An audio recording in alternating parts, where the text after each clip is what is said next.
দর্শক শুভেচ্ছা, স্বাগত সবাইকে আজকের চলতে চলতে অনুষ্ঠানে। আপনাদের সঙ্গে আছে মাহফুজ মিশা। আজকে আমাদের অতিথি বাংলাদেশের ওয়ার্কার্স পার্টির সভাপতি এবং গণপ্রজাতন্ত্রী বাংলাদেশ সরকারের বেসামরিক বিমান পরিবহন ও পর্যটন মন্ত্রী প্রবীণ রাজনীতিক জনাব রাশেদ খান মেনন। জনাব মেনন, স্বাগত আপনাকে। কেমন আছেন? ভালো আছি। আপনি আপনার রাজনৈতিক জীবনের গল্প আমরা আগেও শুনেছি, দীর্ঘ রাজনৈতিক জীবন, মুক্তিযুদ্ধ, এরশাদ বিরোধী আন্দোলন, কিন্তু এখন আপনি রাজনীতির পাশাপাশি সরকারের সঙ্গে ওতপ্রোতভাবে জড়িত। আপনি একটি গুরুত্বপূর্ণ মন্ত্রণালয়ের দায়িত্ব পালন করছেন বেশ কবছর হলো। সাম্প্রতিক সময়ে বাংলাদেশের রাজনীতি, সরকারের বিভিন্ন দায়িত্ব কর্তব্য, সেগুলো নিয়ে আমরা মূলত কথা বলতে চাই। আমরা যদি আপনার কাছে জানতে চাই এই মুহূর্তে বাংলাদেশ কেমন আছে, আপনি কি উত্তর দেবেন? আমি তো মনে করি বাংলাদেশ কেবল ভালো আছে না, ভালোভাবেই ভালো আছে। এভাবে যে বিশ্বের অন্যান্য অঞ্চলের মানুষের কাছে এটা এক ধরনের বিস্ময়ের ব্যাপার হয়ে দাঁড়িয়েছে যে বাংলাদেশ অর্থনৈতিক ক্ষেত্রে এত সাফল্য কীভাবে অর্জন করলো। কেবল তাই নয়, এমনকি পৃথিবীর যে শক্তিসমূহ রয়েছে তাদের মধ্যে ভারসাম্য রক্ষা করে কীভাবে তার পররাষ্ট্রনীতি এত সাবলীলভাবে তারা এগিয়ে নিতে সক্ষম হচ্ছে। এই দুটো বিষয়ই মানুষের সামনে। একটি প্রশ্ন এখনও অবশ্য রয়ে গেছে, সেটি হচ্ছে যে রাজনৈতিক স্থিতিশীলতা গত এক বছর ধরে আমরা দেখছি, সেটা সাস্টেনেবল কিনা বা টেকসই হবে কিনা। এটার বাইরে আমার ধারণা বাংলাদেশ ভালো আছে। জি, আর যদি বলি যে সরকার কেমন চলছে আপনার? আমারও ওই একই কথা, যেহেতু সরকার চলছে বলেই বাংলাদেশ ভালো আছে। একটা অসুবিধা, যে অসুবিধাটা প্রধানমন্ত্রী নিজেও বলেন, সে এখনও পর্যন্ত যে প্রশাসনিক জটিলতা যেগুলো থাকে, আমলাতান্ত্রিক মনোভাব, প্রশাসনিক জটিলতা, এগুলো অনেক ক্ষেত্রে বাধার কারণ হয়ে দাঁড়ায় উন্নয়নের ক্ষেত্রে, অগ্রগতির ক্ষেত্রে, এমনকি মানুষের সাথে আচরণের ক্ষেত্রেও বটে। কিন্তু সম্প্রতি সময়ে বাংলাদেশে ডিজিটালাইজ হয়ে যাওয়ার কারণে প্রতি দপ্তরগুলোকে আপনার filing system, development project system ইত্যাদিভাবে কিন্তু ইতিমধ্যে সেগুলো কিন্তু চালু করা হয়েছে। এটা চালু হয়ে গেলে পরে এখন যে আপনার যে বাধাগুলো থাকে সেগুলো দূর করতে খুব একটা অসুবিধা হবে বলে মনে হয় না। জঙ্গিবাদ সাম্প্রতিক সময়ের একটা মাথাচাড়া দিয়ে ওঠা নতুন সমস্যা, বিশেষ করে 1 জুলাইয়ের ঘটনার পরে। আপনি নিজে সারা জীবন এই বিষয়টা নিয়ে বলেছেন, লিখেছেন, সভা সেমিনারে বক্তৃতা করেছেন, এমনকি নিজে সেটির আক্রমণেরও শিকার হয়েছেন এক সময়। সেই জঙ্গি দমনের জায়গায় বিশ্বব্যাপী যে জঙ্গিবাদের নতুন মানচিত্র, সেখানে বাংলাদেশে এখন একটা গুরুত্বপূর্ণ ফেনোমেনা নিঃসন্দেহে, বিশেষ করে 1 জুলাই ট্র্যাজেডির পর। আপনার বা আপনার দলের মূল্যায়ন কি? দেখুন, আমরা কিন্তু জঙ্গিবাদকে রিসেন্ট ফেনোমেনা বলে আমাদের বাংলাদেশে মনে করছি না। আমরা সবসময় বলে এসেছিলাম যে মৌলবাদী এবং সাম্প্রদায়িক যে রাজনীতি বিএনপি জামাত জোট করে এসছে, তার পরিণতি এই জায়গায় যাবে। এই কারণে যে মৌলবাদ এবং জঙ্গিবাদের মধ্যে কিন্তু কোনো চীনের প্রাচীর নেই, অত্যন্ত থিন ডিফারেন্স। যে কোনো সময়ই এটা জঙ্গিবাদের রূপ নিতে পারে, এবং সেটাই ঘটেছে এই বাংলাদেশে।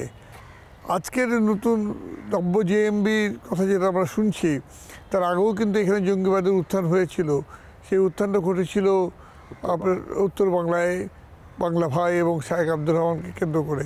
এবং তারা কিন্তু আজকের যে ঘটনা বলি, তার চেয়ে অনেক ব্যাপক বিস্তৃত কিন্তু আক্রমণ তারা পরিচালনা করেছেন, এবং একটা প্রচুর সংখ্যক নিচ থেকে উঠে আসা মানুষ এদেশে যুক্ত হয়েছিল। এখন যেটা হচ্ছে সেটা একটু চরিত্রের দিক থেকে ভিন্ন, এবং চরিত্রের দিক থেকে ভিন্ন, টার্গেটও ভিন্ন। এখন যারা আসছে তারা মূলত ইংরেজি শিক্ষায় শিক্ষিত, আধুনিক শিক্ষায় শিক্ষিত। তারা আইএসের যে আহ্বান, সে আহ্বানে আকৃষ্ট হয়ে অথবা নিজের থেকেই এ ধরনের উগ্রবাদ এবং জঙ্গিবাদের প্রতি তারা ঝুঁকে পড়ছে। এবং স্বাভাবিকভাবেই তাদের পরিকল্পনা হচ্ছে অল্প অ্যাকশন দিয়ে পৃথিবীর কাছে বেশি প্রচার দেওয়া। প্রথমে এটা টার্গেট ছিল না, টার্গেট ছিল বিদেশি দূতাবাস, টার্গেট ছিল কূটনৈতিক অঞ্চল।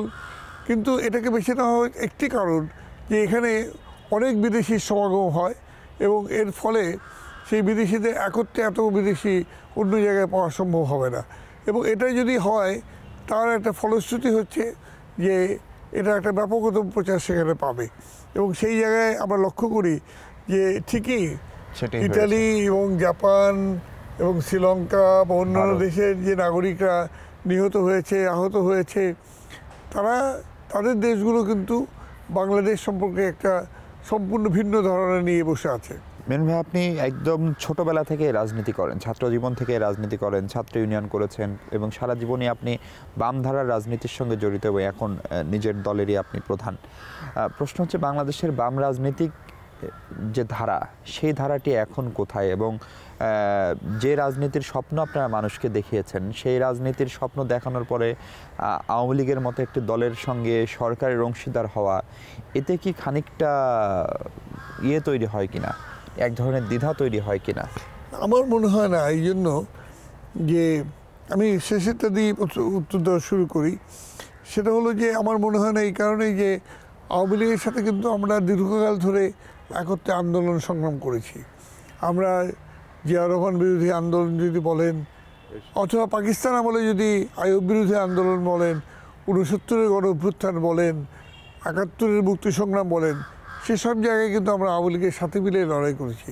আর বাংলাদেশ উত্তরকালে 75 পরবর্তীতে আমরা কি বলে জিয়া রহমান বিরোধী 10 দলের আন্দোলন করেছি, আবার পরবর্তীকালে গিয়ে 15 দলের আন্দোলন করেছি এবং সর্বশেষ 2005 সাল থেকে আমরা 14 দলের আন্দোলন করছি।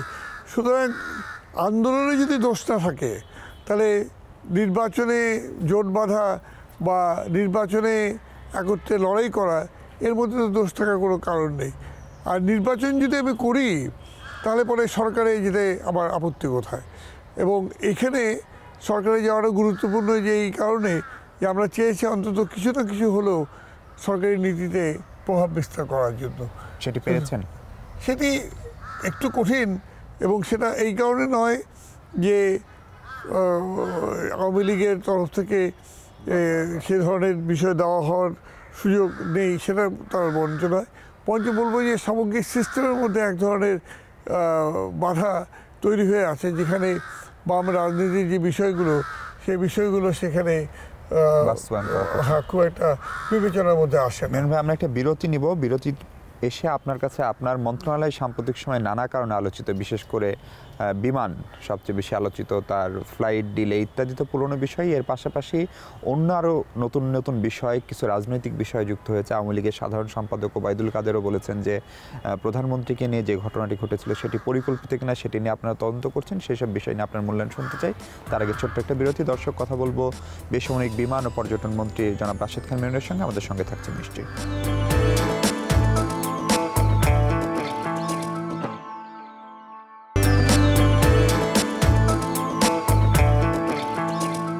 দর্শক, বিরতির পর স্বাগত আরেকবার। আমরা কথা বলছিলাম বিমানমন্ত্রী জনাব রাশেদ খান মেননের সঙ্গে। মেনন ভাই, বিরতির আগে যে ইস্যুটা নিয়ে আলোচনা করতে চাচ্ছিলাম, যে প্রধানমন্ত্রী সম্প্রতি হাঙ্গেরি যাওয়ার সময় বিমানটিকে জরুরি অবতরণ করতে হয় এবং অস্বীকার করার উপায় নেই যে রাষ্ট্রের বা সরকারের প্রধান ব্যক্তি যে বিমানটিতে যাচ্ছে সেটি আমাদের সবচেয়ে ভালো ফ্লাইট, সবচেয়ে আধুনিক, সবচেয়ে নিরাপদ হওয়ার কথা। সেটি নিয়ে তদন্ত চলছে, কয়েকজনকে রিমান্ডেও নেওয়া হয়েছে, বিষয়টি বিচারাধীন। ফলে নিশ্চয়ই আপনার খুব বেশি কিছু বলার এখানে হয়তো সুযোগ নাই। কিন্তু যারা এটিকে কোট আনকোট ষড়যন্ত্র বলছেন, আওয়ামী লীগের সাধারণ সম্পাদক একেবারে স্পষ্ট করে উল্লেখ করেছেন যে এটি তাকে হত্যার ষড়যন্ত্র হতে পারে, কারণ তার জনপ্রিয়তা বৈশ্বিক প্রেক্ষাপটে তুঙ্গে। সেইটা আপনিও মনে করেন কিনা? কথাটা আমিও বলেছি। আমি যখন প্রথমে বলেছিলাম যে এটা ঘটনাটা খালি এই বিচার করলে চলবে না যে একজন সরকার প্রধান সেই বিমানে ছিলেন অথবা তার সাথে এন্টুরেস্ট ছিল, এটা বিবেচনা করতে হবে যে যিনি সরকার প্রধান তিনি বঙ্গবন্ধু কন্যা। সুতরাং এটার ক্ষেত্রে এসে যে এটা পরিকল্পিত না, এটা তো কেউ বলতে পারবে না। কারণ যে ঘটনাটা আমাদের তদন্তে বেরিয়ে এসছে সেটা হলো যে এক ধরনের চূড়ান্ত অবহেলার ব্যাপারটা বেরিয়ে এসছে এবং কতগুলো সন্দেহজনক পদক্ষেপের কথা বেরিয়ে এসছে। এটাকে খুঁজে বের করার বিষয়টা অলরেডি পুলিশ দায়িত্ব নিয়েছে। এই ষড়যন্ত্রটা কোন লেভেলের লোকজন বা কোন লেভেলের কর্মকর্তা হলে তো নিশ্চয়ই উপর তারা কর্মকর্তা হবেন। কর্মকর্তা না, হয়তো আরও বাইরের হাত কারো থাকতে পারে, কিন্তু কেউ না কেউ প্লেট হয়েছে, তো এটা তো বোঝা যায়। এবং সেটা তো যে কাজটা হয়েছে সেটা তো মেকানিক্যাল মানে মেকানিকের জায়গা থেকে কাজ হয়েছে, সেটা তো আর কেউ উপরতলা কেউ এসে হাত দিয়ে কাজ করেনি। সুতরাং দায়িত্বটা সমন্বয়েই পড়বে। কিন্তু যে মন্ত্রণালয়টি আপনি চালাচ্ছেন কিংবা এর আগে সরকারের আরেকটি শরিক দল জাতীয় পার্টির একজন সিনিয়র নেতা চালিয়েছেন, তার মানে কি পুরো মন্ত্রণালয়ের উপরে আপনাদের খানিকটা প্রভাব বা নিয়ন্ত্রণের খানিকটা ঘাটতি ছিল, নাকি কেউ কোনো সুযোগকে কাজে লাগাচ্ছে? প্রথম কথা হচ্ছে যে ওই নিয়ন্ত্রণের ব্যাপারটা এখানে খুব প্রযোজ্য না, এই কারণে যে এটা যদি নিয়ন্ত্রণ থাকতো তাহলে যে হতো না, ব্যাপারটা কিন্তু এরকম না। তবে একটা কথা স্পষ্ট করে বলা প্রয়োজন যে বিমান কোম্পানি হয়ে যাওয়ার পরে তারা হচ্ছে সবসময় নিজেদেরকে ইন্ডিপেন্ডেন্ট বলার চেষ্টা করে, বলার না, তারা বিহেভ করে যে আমরা হচ্ছে ইন্ডিপেন্ডেন্ট। এবং এই জায়গায় যদিও যখনই পয়সার দরকার হয় তখন সরকারের কাছে যায়, যখনই গ্যারান্টির দরকার হয় তখনই সরকারের কাছে আসছে, কিন্তু যে নিয়ম মাফিক যে বিমানের জবাবদিহিত করা মন্ত্রণালয়ের কাছে সেটা ছিল না। যে কারণে এই তদন্ত কমিটি ইতিমধ্যে যেটা সাজেস্ট করেছে যে বিমানকে নিবিড় পর্যবেক্ষণে নিয়ে আসার জন্য মন্ত্রণালয় থেকে আরও উচ্চতর কোনো ক্ষমতা সম্পন্ন কমিটি গঠন করে দেওয়া। বিমান তো এই কোম্পানি করা হয়েছিল সম্ভবত সরকার। এখন তাহলে এই ঘটনার পরে কি আপনারা বিমানের সেই বিধিটি, আমরা জানি যে বিমান এটা নিয়ে আমরা কোনো কথা বলছি না, এই কারণে যে এটা তাহলে আইনের পূর্ণ সংশোধন প্রয়োজন হয়ে পড়বে। তো আমরা যেটা চেষ্টা করছি যে বিমানকে সত্যিকার অর্থেই একটা লাভজনক এবং একটা মানে ভাইব্রেন্ট অর্গানাইজেশনে পরিণত করার জন্য, সেটাই মন্ত্রণালয়ের তরফ থেকে এখন চেষ্টা করা হচ্ছে। আমরা পরশুদিন সবাইকে নিয়ে বসছিলাম, এই মেসেজটি তাদেরকে দিয়েছি যে তাদের ক্ষেত্রে এখন এই জবাবদিহিতার বিষয়টি এটি অনেক বেশি গুরুত্বপূর্ণ। আমি আরেকটা জিনিস একটু বিনীতভাবেই জানতে চাই যে আমরা বিমান নিয়ে এর আগে যে সমস্ত সংকটগুলো দেখেছি তার সঙ্গে শ্রমিক রাজনীতি বা ট্রেড ইউনিয়ন একটা বড় ফ্যাক্টর ছিল। ট্রেড ইউনিয়নের একটা অংশ, সবাই নিশ্চয়ই না, তারা অনেকেই সরকারকে সহযোগিতা করে না। এবারও যদি প্রধানমন্ত্রীর বহনকারী বিমানটির যে ঢাকনাটি খোলা ছিল কিংবা সেটির সঙ্গেও নিশ্চয়ই বড় কেউ জড়িত না, সেটি বাস্তবায়ন হয়েছে নিশ্চয়ই কোনো একজন শ্রমিকের মাধ্যমেই। ফলে তার মানে কি আপনার সরকারের বিরুদ্ধে, আপনাদের সরকারের বিরুদ্ধে একটা অব্যাহত চক্রান্ত চলছে এখনো? এখানে জামাত, বিএনপি এবং এই যে গোষ্ঠী, তারা দীর্ঘ সময় ধরে এখানে ক্ষমতায় ছিল এবং তাদের যে স্বার্থের লোকজন, তাদের সঙ্গের লোকজন, তারা কিন্তু বিভিন্ন জায়গায় অবস্থান করছেন।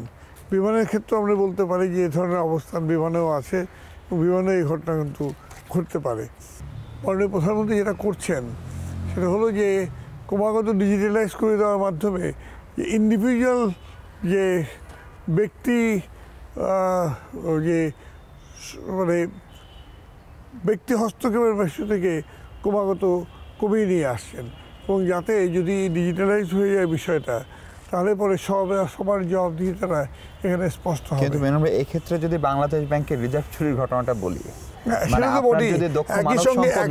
একই সঙ্গে এটাও গুরুত্বপূর্ণ যে আমি যখনই মানে ডিজিটালাইজ করব তখনই তার সুরক্ষার ব্যবস্থা থাকতে হবে। কিন্তু একটা জিনিস আপনাদের বলি যে যদি ষড়যন্ত্র কেউ করতে চায় তাহলে সুরক্ষিত অবস্থাও করতে পারে। কারো আওয়ামী লীগের কোনো নেতা এক ধরনের সামাজিক যোগাযোগ মাধ্যমে এক ধরনের ইঙ্গিতপূর্ণ কথাবার্তা লিখেছেন, বিশেষ করে প্রধানমন্ত্রীর সেটার পরে, এবং সেটার খানিকটা আপনার দিকে আরও স্পষ্ট করে বললে দোষারোপ করার চেষ্টা, যেহেতু আপনি আওয়ামী লীগ করেন না, আপনি অন্য আরেকটি রাজনৈতিক দলের নেতা এবং আপনার পরিবারের অনেকেই অন্যান্য দল করেন বিভিন্ন রাজনৈতিক আদর্শের, ফলে সেই জায়গায় আপনাকে ঘিরে এক ধরনের সন্দেহ আওয়ামী লীগের কেউ করেন। সেই সন্দেহ ওখানে আসলে আমি মনে করি না যে আওয়ামী লীগের নেতৃত্ব অথবা আওয়ামী লীগের কর্মী বাহিনীর উপরতলার মানুষ যারা রয়েছেন তারা এ ধরনের কোনো সন্দেহ তারা করেন অথবা করতে পারেন। এবং আসলে যদি সামাজিক মাধ্যমে যে কথা বললেন, আমার কিন্তু আওয়ামী লীগের নেতাদের তরফ থেকে কারোর চোখে পড়েনি, বরঞ্চ আওয়ামী লীগ থেকে যারা বেরিয়ে গেছে দলছুট, যেমন কৃষক শ্রমিক জনতা লীগ, এই ধরনের লোকেরা তারা এই ধরনের কথা বলেছে, অথবা জাতীয় পার্টির সাথে সম্পর্কিত ছিল এখন নেই, এই ধরনের লোকেরা এই ধরনের কথাবার্তা বলেছে। কিন্তু প্রকৃত কারণ উদ্ঘাটন হবে, আপনি কতটুকু আশাবাদী? তবে আমি মনে করি যে আমাদের এখানকার পুলিশ বাহিনী জঙ্গিবাদকে যেভাবে মোকাবেলা করছে এবং তারা যেভাবে তাদের খুঁজে বের করতে পারছে, এই বিষয়টিও খুঁজে বের করতে তাদের খুব একটা অসুবিধা হবে না বলে আমার ধারণা। মেনন ভাই, আপনি বিমানকে লাভজনক করার কথা বলছেন, এরকম একটি প্রতিষ্ঠান কেন? বিমান অলরেডি লাভজনক, 2 বছর 2 বছর হলো লাভজনক হয়ে গেছে, কিন্তু এটি যে দীর্ঘদিন লোকসানে ছিল। এবং যে আমরা এই বিষয়ে কথা শুনবো, তার আগে আবারও ছোট্ট একটা বিরতি নিতে চাই। দর্শক, আবারও ছোট্ট একটা বিরতি, ফিরছি একটু পর, আমাদের সঙ্গে থাকছেন নিশ্চয়ই।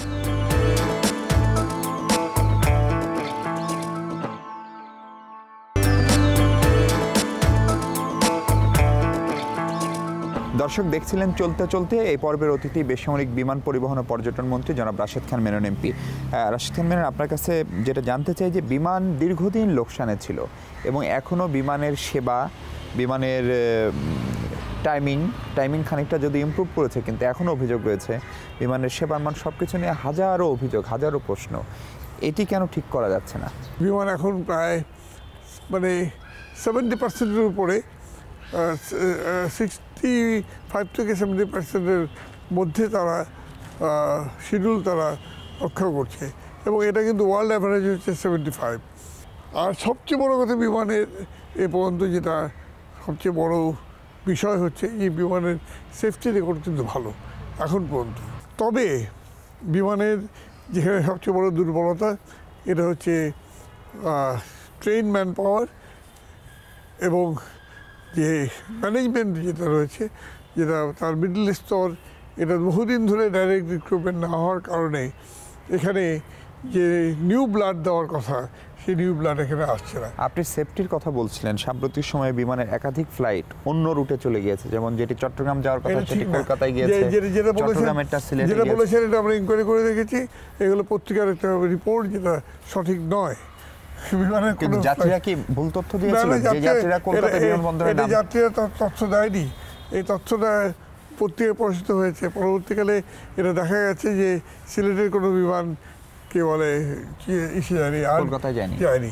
আর যেটা দু একটা যেটা গেছে, সেটা হচ্ছে হয় টেকনিক্যাল কারণে, নাহলে আবহাওয়াজনিত কারণে, এবং সেটা কিন্তু অন্য অন্য এয়ারলাইন্সের ক্ষেত্রে হয়। যেমন আমরা সেদিন যেটা করলাম, মাসকাট থেকে যেটা চিরাং যাওয়ার কথা, সেটা ঢাকায় এসে নামতে বাধ্য হলো বিকজ অফ টেকনিক্যাল রিজন। বিমানের ক্ষেত্রে আরেকটা বড় অভিযোগ হচ্ছে স্বর্ণ চোরাচালান। বাংলাদেশে যে বিপুল পরিমাণ স্বর্ণ আমাদের আইন শৃঙ্খলা বাহিনী উদ্ধার করেছে, যেগুলো উদ্ধার করেনি সেগুলো তো আমরা জানি না, তার একটা বড় অংশই কিন্তু বাংলাদেশ বিমানের ফ্লাইটে করে আসে। ফলে রাষ্ট্রীয় একটি সংস্থাকে এরকম অপকর্মে ব্যবহার করার প্রচেষ্টা কিন্তু রয়েছে, সেটিকে আপনি কিভাবে ডিফেন্ড করবেন? এটা ডিফেন্ড করছি না আমি, এটা তো আমাদের একটা বড় ধরনের দুর্বলতা, যে বিমানের কিছু অসাধু কর্মকর্তা, কিছু ক্রু মেম্বার্স, তারা এর সাথে জড়িত, যার মধ্যে দিয়ে এই ধরনের ঘটনাগুলো ঘটছে। কিন্তু এটা কেবলমাত্র খালি বিমানেই আসছে, অন্য এয়ারলাইন্সে ওটা হচ্ছে। কিন্তু বিমান হচ্ছে প্রধান বাহন হিসেবে তারা দেখছেন, কারণ বিমানের এই নিরাপত্তা ব্যাপারটি অনেক বেশি দুর্বল ছিল। আমরা আশা করি এটা অনেকখানি কাটিয়ে ওঠা গেছে। আরেকটা বড় প্রশ্ন হচ্ছে, আপনিই বলছিলেন বিমানের নিরাপত্তা, আইকাও থেকে একাধিকবার এবং উন্নত অনেকগুলো দেশও আমাদের বিমানবন্দর নিয়ে প্রশ্ন তুলেছিল, বিশেষ করে জঙ্গি টঙ্গি ইত্যাদি পরিপ্রেক্ষিতে। তার পরিপ্রেক্ষিতে নিরাপত্তা ব্যবস্থায় ব্রিটিশরা সংযুক্ত হয়েছে। এখন বিমানের নিরাপত্তা মান কেমন, বা আমাদের বিমানবন্দরের নিরাপত্তা মান তো আমি বলবো যে নিশ্চয়ই ভালো, অনেক আগের চেয়ে উন্নত হয়েছে। এবং যারা লন্ডন ফ্লাইট যেটা বন্ধ করে দেওয়ার কথা বলেছিল ব্রিটিশ গভর্নমেন্ট, সেটা ঠিকই চালু রয়েছে। অন্যান্য এয়ারলাইন্সও তারা প্রথম দিকে কার্গো নিয়ে আপত্তি করছিল, এখন তারা সেগুলো চালু করেছে। বিমানের ভাড়া নিয়ে কিছু বলবেন আপনি? ঢাকা থেকে কক্সবাজারের ভাড়া কেন ঢাকা থেকে কলকাতার ভাড়ার প্রায় সমান বা কখনো কখনো বেশি? এটা তো দুটো কারণ, একটা হচ্ছে ইন্টারন্যাশনাল, একটা হচ্ছে ন্যাশনাল। ন্যাশনালের ভাড়া তো ইন্টারন্যাশনাল ভাড়া যেটা কম হবেই না, কিন্তু ন্যাশনাল ভাড়া প্রায় সমান, আমরা সেটাই বলছি। ঢাকা থেকে কলকাতার ভাড়া এবং ঢাকা থেকে কক্সবাজারের ভাড়া প্রায় সমান। কোনো কোনো এয়ারলাইন্স কক্সবাজারের ভাড়া বেশি নেয়, কারণ এটা কিন্তু ঠিক না। আপনারা যেটা বলছেন, সেখানে ভাড়াগুলো স্ল্যাব আছে, আপনি স্ল্যাবগুলো থাকে, সেই স্ল্যাবগুলো যখন করবেন, আপনি যদি 15 দিন আগে কাটেন আপনি নিম্নতম ভাড়া পাবেন, আপনি যদি 15 দিন পরে শেষ মুহূর্তে কাটেন তাহলে উচ্চতম ভাড়া পাবেন, এবং এই স্ল্যাবের কারণে এটা হয়। আপনি পর্যটনেরও আপনি মন্ত্রী। বাংলাদেশের পর্যটনের সম্ভবত বিদেশি পর্যটকদের আকৃষ্ট করতে না পারার একটা বড় কারণ হচ্ছে সন্ধ্যার পরে পর্যটকদের করার কিছু নাই। বিশেষ করে কক্সবাজারের কথা যদি বলি, সেন্ট মার্টিনের কথা যদি বলি, ফলে পর্যটকদের জন্য এরকম ট্যুরিজম ফ্রেন্ডলি কোনো উদ্যোগ কি আপনার সরকার নেবে? কক্সবাজারের কথাই যদি ধরি, সেখানে আমরা একটা এন্টারটেনমেন্ট ভিলেজ আমরা করছি, আমরা সিনেপ্লেক্স করছি, আমরা নতুন নতুন রাইডস, নতুন নতুন গেমস এগুলো ইন্ট্রোডিউস করছি। এবং সন্ধ্যার পরে না হওয়ার কারণ একটা, এখন এই মুহূর্তের বড় কারণ নিরাপত্তা, কিন্তু অন্য কারণ ছিল কিছু কিছু সামাজিক মূল্যবোধের প্রশ্ন কিন্তু এর সাথে জড়িত, যেটাকে আপনি চট করে অতিক্রম করতে পারছেন না বা পারবেন না। জি মেনন ভাই, একদম শেষ প্রশ্ন, সেটা হচ্ছে আপনি আপনার দীর্ঘ রাজনৈতিক জীবন সব মিলিয়ে আপনি মুক্তিযুদ্ধ করেছেন, এরশাদ বিরোধী আন্দোলন করেছেন, সরকারি মন্ত্রী হয়েছেন। আপনি যে বাংলাদেশটা চেয়েছিলেন আপনার যৌবনে বা মুক্তিযুদ্ধের সময়, সেই বাংলাদেশের কতটুকু অর্জিত হয়েছে? যদি অর্জিত না হয়, সেটা অর্জনের ব্যাপারে আপনি কতটুকু আশাবাদী, সেই আশাবাদের কথা শুনে শেষ করতে চাই। অতীতে আমরা চেয়েছি যে এটা একটা এগ্লিটেরিয়ান সোসাইটি হবে, সমতাভিত্তিক সমাজ হবে, কিন্তু পৃথিবীতে যে পরিবর্তন সূচিত হয়েছে সেই পরিবর্তনের বাইরে বাংলাদেশ নয়।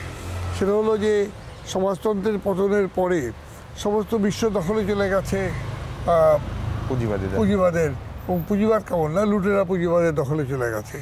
ফলে যে বাংলাদেশ আমরা চেয়েছিলাম সে বাংলাদেশ এখনও হয়নি, এবং এটা করতে আরও সময় লাগবে। আমি আশা করি যে আমাদের নতুন প্রজন্ম যারা আসবে তারা এই কাজটি করে যেতে পারবে। জি, আপনাকে অনেক ধন্যবাদ আমাদের সময় দেওয়ার জন্য। দর্শক, শেষ করতে হচ্ছে আজ, কথা হবে পরবর্তী পর্বে নতুন কোনো অতিথির সঙ্গে নতুন বিষয় নিয়ে। সে পর্যন্ত ভালো থাকবেন সবাই।